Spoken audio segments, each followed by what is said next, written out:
name is Megan. Welcome back to my channel, Megan Chown Vlogs, where I talk about fitness, travel and dogs. Today I'm going to be doing a video on my top 10 things to take backpacking which may not be immediately obvious. So I'm not going to mention things like making sure you're taking microfiber towels instead of like big towels, making sure you take flip-flops to walk around the hostel in. The tips I'm going to be giving you are things that might not be so obvious, but I found really helpful when I've been traveling. I'll link below my various pack with me and unpack with me videos that I've made to hopefully give you some more inspiration as well.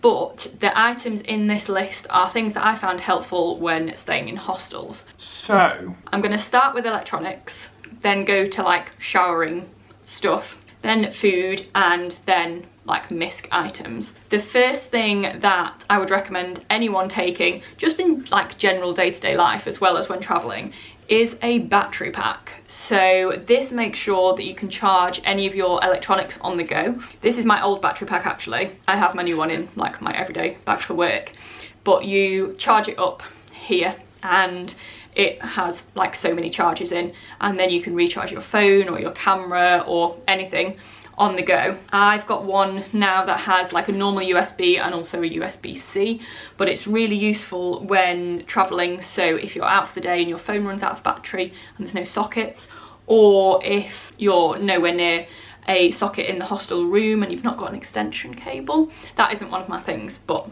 you can take that as well. These are really handy. So going along with things that need plugging in, this is an adapter. So it's going to be obvious that you need an adapter when you're going to countries that don't have the same sockets as you. However, this one is an international adapter. So it's got 4 different slidey things on the adapter so that you can have different areas of the world, the adapters for it. So we've got EU, US, Australia and UK. So based on those, different countries would then use these ones as well. So like it's not just Australia that has Australia pins. Or is it? What do they use in New Zealand?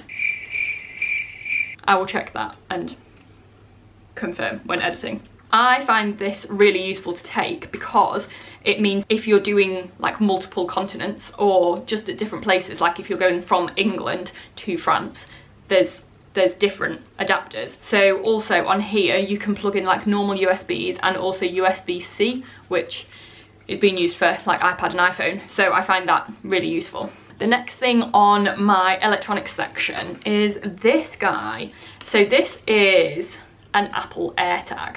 There are Android versions as well, but this has like some sort of like location finding device in, and it means that if you've got Apple products, you can pair this AirTag with your other Apple products, so like your phone, your iPad, your MacBook, and it means that wherever this AirTag is, it uses like, I don't know, like magic from other Apple products around it, and it means that you can track your things. So if you're taking checked luggage, or if you've left luggage in a hostel in the safe room after you've checked out, I leave my Apple AirTag in there so that if it does go walkabout, then I can easily track it. You can also give it to someone who, so for example, I have quite a few people on Find My Friends on my iPhone, but Rhiannon, my sister, doesn't have an iPhone, she's Android. So if I'm wanting to see where she is and she's somewhere without any internet, then I can give her this Apple AirTag as well. Please ask permission before planting an AirTag on someone, because otherwise it's not legal to stalk them. And then I've technically like shoved this in as like an additional one, so it's kind of like 11 items, but it's because I don't have the physical item. And this is an eSIM. So quite a lot of phone companies have brought back in roaming charges, which is great, but you can, instead of getting like a physical SIM card and having to take your old SIM card out of your phone and putting the new one in, you can get what's called an eSIM. So not all phones can do this, so Rhiannon's phone can't do it, but if you look online you can see if your phone is compatible with it. But an eSIM is something that you download to your phone and you can load it onto your phone as well as your SIM card that's in there. And this means that you don't have to take your old SIM card out of your phone, which means you can keep your same number and use it on WhatsApp and things like that, but you're using the data from the eSIM when you're abroad to like function your phone. It's really helpful because I feel, especially if I'm traveling solo, I want data all the time in case I'm stuck in a situation and like need to Google Maps my way out of it. I will post a link below to the website that I used when I went to America and Canada last year. So I bought an eSIM for like $30, I think, that lasted for a year, but I just needed it for the 2 months, and that gave me 30 gig of data. I don't know if I had any calls or anything, but my main issue was needing to use data because then I can call through WhatsApp if needed. Moving on to cleaning stuff, I'm going to start with like cleaning myself, like going to the shower.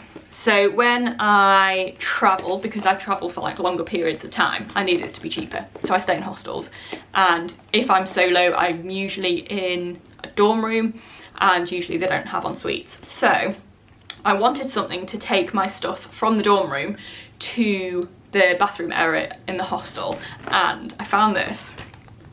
How cool is this?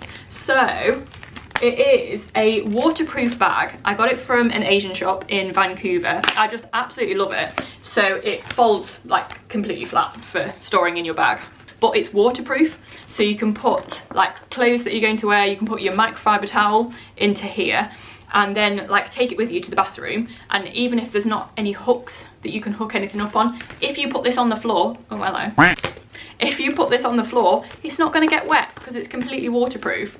This has been a bit of a game changer actually, because then I can just like hook this bag around my hostel bed when I get back as well. So I've just got like all my shower stuff ready to go. So I'd recommend that. And then for washing your clothes, I have discovered these. So these are laundry washing leaves. So instead of either buying detergent and taking like liquid stuff with you or paying for detergent in each place, I take these wash leaves. So you can use these in either washing machines or if you're doing a hand wash in the basin, and you just put a few of the leaves in with your wash and it works as detergent. So it's really flat, it doesn't take up much space, it's not a liquid. You do need to make sure that they stay dry though, because when they come into contact with water they like fizz up. But these are really good, and I used them when I was traveling all through the summer, and yeah, worked really well. And then for drying your clothes, so I swear that washing takes up like so much brain power when you're traveling, but I usually try and tumble dry my clothes because I'm usually like moving on in the next day and I need stuff to be dry. But I might have clothes that can't be tumble dried, and if so, I bring a washing line with me. So this is, they call it a pegless washing line because, as the name suggests, it doesn't have any pegs in it, but it has these little bits that like wind round each other, and you like post your washing in between the little like windy round bits, and then it means that you can hang your washing out in the dorm room or outside if there's a drying area.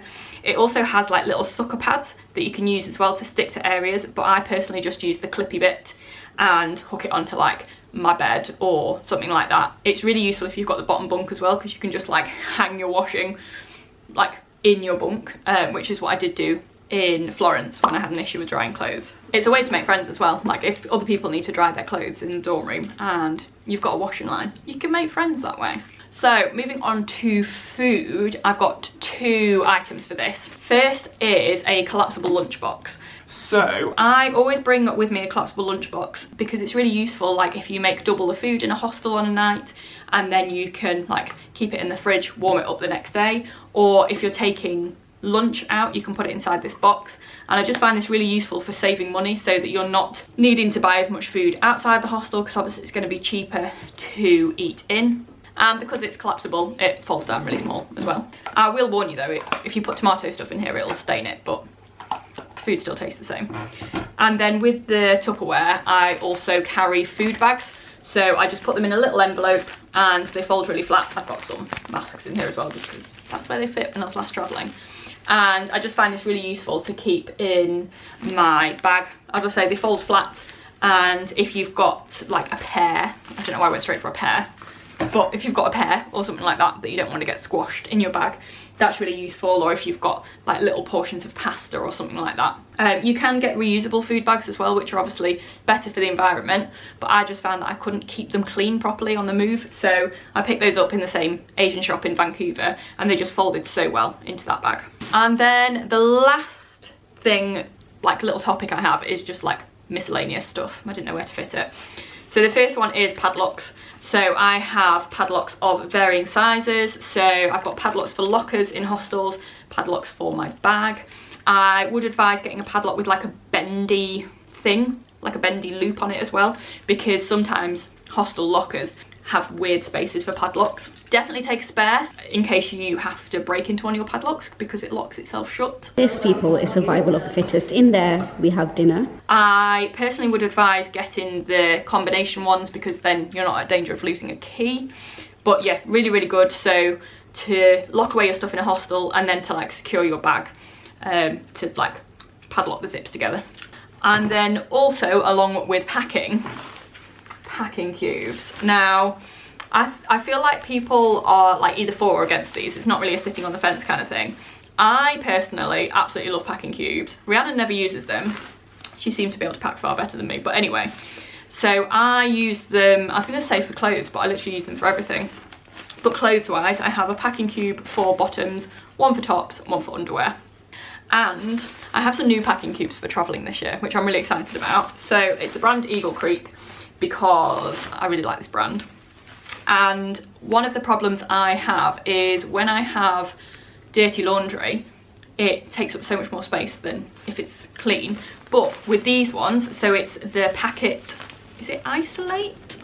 I think, but it's got a clean and a dirty side. So you pack the packing cube like you normally would, like roll your clothes up, it takes less space, into the clean side, and then when you finish with that item and it's dirty, you then put it in the dirty side, and the dirty side's got like a little like layer that's like anti-smell and stuff, so it means that the smell from the dirty clothes won't get through to the clean clothes, and you're taking up exactly the same amount of space because you're putting it back in the same packing cube. I am too excited about this. So I've got 3 of these, and then I've also got packing cubes for, I've got my toiletry bag and my electronics, which is like a slightly squishy one, and then I've got like my misc items, like where I put my lunchbox and my washing line, things like that. I personally am a massive packing cube fan. I'll link below the one that I got.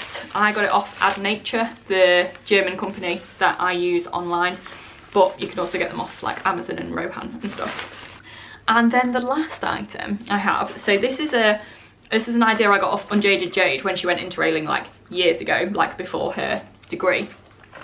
This is like a little package that I have at night time in like a bag that's like attached to my hostel bed. In here, this little pouch itself is from Muji. In here I have a little purse. So this purse is, Rihanna made it with her company. Inside it I have a pair of earphones that go into my iPad because, oh hello, a spare earring, because I listen to YouTube videos when I go to sleep. And I also use this to put my jewellery in. So the jewellery that I wear when I travel, I wear a necklace, a ring and my Garmin, and I put this in here at the end of the night so I know where my jewellery is. And then inside here I have an eye mask. So this eye mask is absolutely fantastic because it's got a bit of wire in the nose here, which means you can like shape it around your nose. It doesn't dig in or anything, but it just like keeps, like blocks out all the light, and it's beautiful. And it's got a like a little slidey thing on it as well, so you can like adjust how big it is depending on how big your head is. And then also I have earplugs. So people you're sharing a hostel room with might snore, they might come in really late, they might be up late talking. So I have earplugs in here. They are wax ones, so they fit in your ear better, and I've just put them in like a little lotion decanting thing to just keep them clean and not stick to anything. So really useful to have these by your bedside when you're sleeping. So they are my top 10 things to take backpacking with you, like staying in hostels, that might not be as obvious, but I hope that it is useful for you. Thank you very much for watching this video. I really hope to do more travel content this year.